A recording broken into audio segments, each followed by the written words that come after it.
Hello guys, నేను మళ్ళీ పొలంలోకి అయితే వచ్చేసానండి. మీకు తెలుసు కదా నేను వాటర్ చూస్తే అలా ఆడుతూ ఉంటానని. ఇప్పుడు కూడా అదే పని చేస్తున్నా. పొలంలోకి ఎందుకు వచ్చాను అన్నది నేను ఆల్రెడీ నేను పోస్ట్ చేసిన వీడియోలో అయితే చెప్పాను కదా. మాకు నువ్వులు బాగు చేయడానికి అనేసి నేను ఎండలేదని వదిలేసి వెళ్ళిపోయాను కదండి.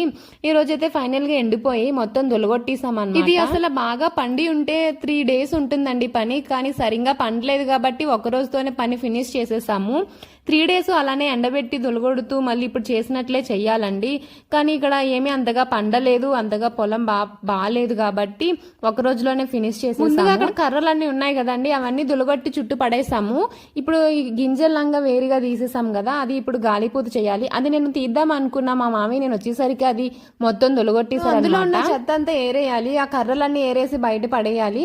పడేసిన తర్వాత ఇది నేను జల్లిడి చేస్తున్నాను. అవి జల్లించిన తర్వాత గింజలు కింద పడతాయండి. ఈ చెత్త అంతా బయట పడేయాలి.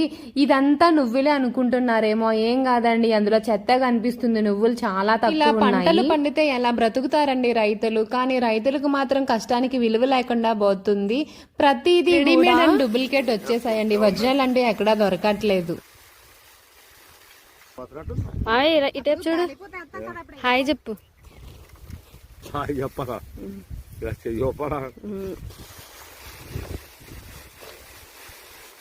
ఈసారి చెప్పు.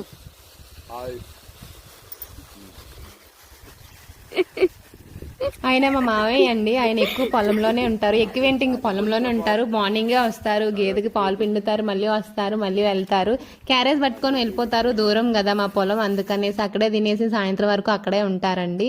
మాకు ఒక గేదె ఒక పెయ్య ఉన్నాయి, ఆ రెండింటిని చూసుకుంటారు. మొత్తం జల్లించేసానండి. చూడండి, అదంతా జల్లించితే ఎంత వచ్చింది. ఇంకా ఇందులో కూడా చాలా చెత్త ఉంది. ఇంటికి పట్టుకొని వెళ్ళి మళ్ళీ గాలికి ఎగరేస్తానండి. ప్రస్తుతానికైతే ఇది ఇంకా పని అయిపోయింది, ఇంకా చాలా టైం అయిపోయింది కదా అనేసి మేము వెళ్ళిపోవడానికని ఎత్తేస్తున్నాను అనమాట. ఎంతైనా మనం కష్టపడిన దానికి ప్రతిఫలం ఉంటేనే దానికి ఆనందం ఉంటుంది. కానీ అయినా పర్వాలేదులేండి, ఎంతో కొంత వచ్చింది కదా, అదే ఆనందం.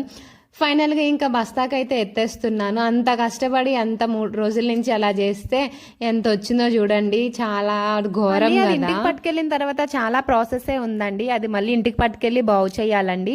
అది టుమారో చేస్తే అది నెక్స్ట్ వీడియోలో వస్తుంది. ఫైనల్ గా అంతా ఎత్తేసిన తర్వాత ఎంత చిన్న బస్తా వచ్చిందండి. ఇది పట్టుకెళ్ళడానికి మళ్ళీ మా వారు వస్తారండి. అదంతా సరే గానీ మీలో ఎంతమందికి వ్యవసాయం ఉందో, మీరు ఎలా చేస్తారో కామెంట్ చేయండి. ఓకేనండి, thank you so much. Thank you for watching. Bye.